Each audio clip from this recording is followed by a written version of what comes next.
নমস্কার, আমার নাম নবনীতা ভট্টাচার্য আর আপনারা দেখছেন আমার চ্যানেল বক্রমবাজ। প্রতিবারের মতন আমি এবারেও চলে এসেছি নির্দিষ্ট একটি বিষয় নিয়ে আপনাদের সঙ্গে কথা বলতে। আজকে আমি যে সেগমেন্টটা নিয়ে কথা বলবো সেটা হচ্ছে খেল মেয়ে। আজকের মেয়ে হচ্ছেন আশালতা দেবী, যিনি ভারতীয় মহিলা ফুটবল টিমের ক্যাপ্টেন। সেই আশালতা দেবীর কথা আজকে আমি তুলে ধরবো। দেখুন, খেলাধুলার ব্যাপারটা এখন অনেকটা কমে গেছে। মেয়েদের খেলার কথা তো বাদই দিন, এখন ছেলেরাও খেলতে যায় না, বাড়িতে গেম খেলে বা টিউশন যায়, পড়াশোনা নিয়ে ব্যস্ত। কিন্তু খেলাধুলা যে জীবনের একটা বড় অঙ্গ, খেলাধুলা আসলে মনের জোর বাড়ায়, আসলে খেলাধুলা প্রতিরোধ ক্ষমতা গড়ে তোলে, আমরা যেন ভুলে যাচ্ছি। সেখানে আশালতা দেবী আমাদের কাছে, আমাদের মেয়েদের কাছে অবশ্যই অনুপ্রেরণা। আজকে আমি তার কথা বলবো। আশালতা দেবী মণিপুরের মেয়ে। ফুটবলের সঙ্গে তার সেরকম কোনো যোগাযোগ একটা সময় পর্যন্ত ছিল না, কিন্তু বছর 13 বয়সে তিনি যখন স্কুলের একটি অনুষ্ঠানে প্রথম ফুটবল খেলেন, সেই প্রথমবারই তার খেলার প্রতি, ফুটবলের প্রতি একটা ভালো লাগা তৈরি হয়ে যায়। আর সেখান থেকেই তার চলার শুরু। প্রতিদিন শুরু হয় অনুশীলন স্কুলের পরে, আর তার সাথে শুরু হয় মায়ের মারও। কারণ এই যে স্কুলের পরে তিনি ফুটবলে অনুশীলনে যেতেন, তা মোটেও তার বাড়ির লোকেরা পছন্দ করতেন না। বাড়ি থেকে তিনি কোনো রকম ফুটবল খেলার জন্য কোনো রকম সাপোর্ট পাননি, এবং মার তো জুটতেই প্রতিদিন, কিন্তু তিনিও হাল ছেড়ে দেননি এবং তার এই নাছোড়বান্দা যে স্বভাব, তার জন্য তার কাকা এগিয়ে আসেন এবং তাকে হেল্প করেন। তারপর তিনি বিভিন্ন আন্ডার 17, আন্ডার 15 খেলা শুরু করেন। জার্নিটা মোটামুটি এরকম চলছিল, কিন্তু তারপর ছন্দপতন না, তার বাবা মারা যায়। যে বছর তিনি ডেবিউ করেন ন্যাশনাল টিমে, সেই বছর তার বাবা মারা যায়। ফলে কিছুটা ব্যাকফুটে চলে আসেন আশালতা দেবী। কারণ তখন তার কাঁধে হচ্ছে এই তার যে সংসারের আর্থিক দায়িত্ব নেওয়ার একটা মতন ব্যাপার চলে আসে, এবং পরিবারটা একটা আর্থিক অনটনের মধ্যেও পড়ে। ফলে আশালতা দেবীর কাঁধে এর দায়িত্ব বর্তায়। কি করবেন না ভাবতে ভাবতে 4 মাস কেটে যায়। কিন্তু তিনি প্রতিদিনই মনে করতেন যে ফুটবল তাকে ডাকছে, যেন ফুটবলটাই তার মনের জোর, এবং সেই মনের জোর ফিরিয়ে আনতে তিনি আবার মাঠে নামেন। এবং এরপর তিনি চলে আসেন দিল্লিতে একটি ক্লাবের সঙ্গে যুক্ত হন, কিন্তু সেখান থেকে তিনি কোনো টাকা পয়সা পেতেন না।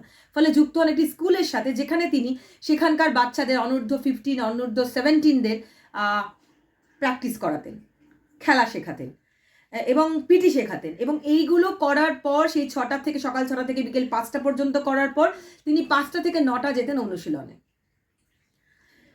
এরপর তিনি রেলে চাকরির সুযোগ পান।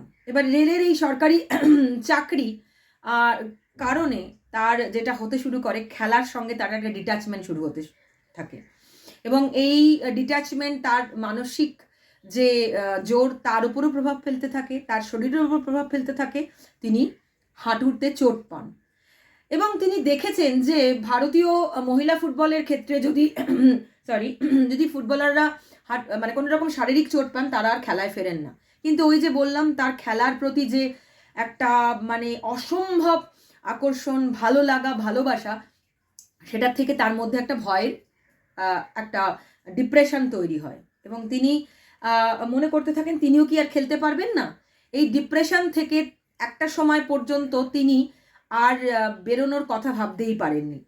তারপর যেটা হয় যে তিনি আমাদের যে ফুটবলের যিনি ফিজিওথেরাপিস্ট আছেন, তার একটি ব্যাঙ্গালোরে একটি রিহ্যাব আছেন, তিনি তারপর সমস্ত ছুটি নিয়ে, চাকরি থেকে সমস্ত ছুটি নিয়ে তিনি সেই রিহ্যাবে যান, এবং একটা 6 মাসের জায়গায় তার 9 মাস সময় লাগে রিকভার করতে। তারপর তিনি ইন্ডিয়ান টিমে ফেরেন, এবং এই ফেরার পর তাকে আর থামিয়ে রাখা যায়নি। তিনি এরপর একের পর এক পেয়ে গেছেন বেস্ট ফুটবল প্লেয়ারের তকমা, এবং শুধু তাই নয়, ডিফেন্ডার হিসেবে তিনি পুরুষ এবং মহিলা দুই ক্ষেত্রেই নিয়ে এসছেন প্রশংসা, যেটা তার মতে সবাই পায় না। কারণ স্ট্রাইকারদের নিয়েই খুব মানে খুব ভাবনা চিন্তা করা হয়। ডিফেন্ডার হিসেবে তার এই পুরস্কার, তার এই স্বীকৃতি কোথাও ডিফেন্ডারদের মধ্যেও মনের জোর জাগায়, তার সেরকমই বক্তব্য।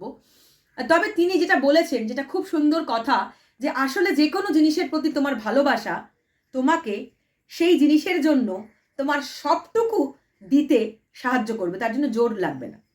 তবে হ্যাঁ, অবশ্যই ডিসিপ্লিন, হার্ডওয়ার্ক জরুরি।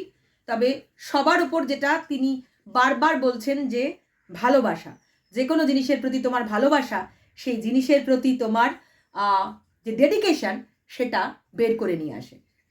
তো আশালতা দেবী অবশ্যই আমাদের ক্ষেত্রে, আমাদের মেয়েদের ক্ষেত্রে, শুধু কেন সমগ্র সমাজের ক্ষেত্রে অনুপ্রেরণার। মণিপুরের মেয়ে আশালতা দেবী, মনে রাখতে হবে অসম্ভব একটা স্ট্রাগল, আর্থিক স্ট্রাগল, একটা মানসিক স্ট্রাগল, মেয়ে হিসেবে একটা স্ট্রাগল পেরিয়ে তিনি আজকে ভারতীয় ফুটবল টিমের ক্যাপ্টেন। ভালো থাকবেন, আবার দেখা হবে।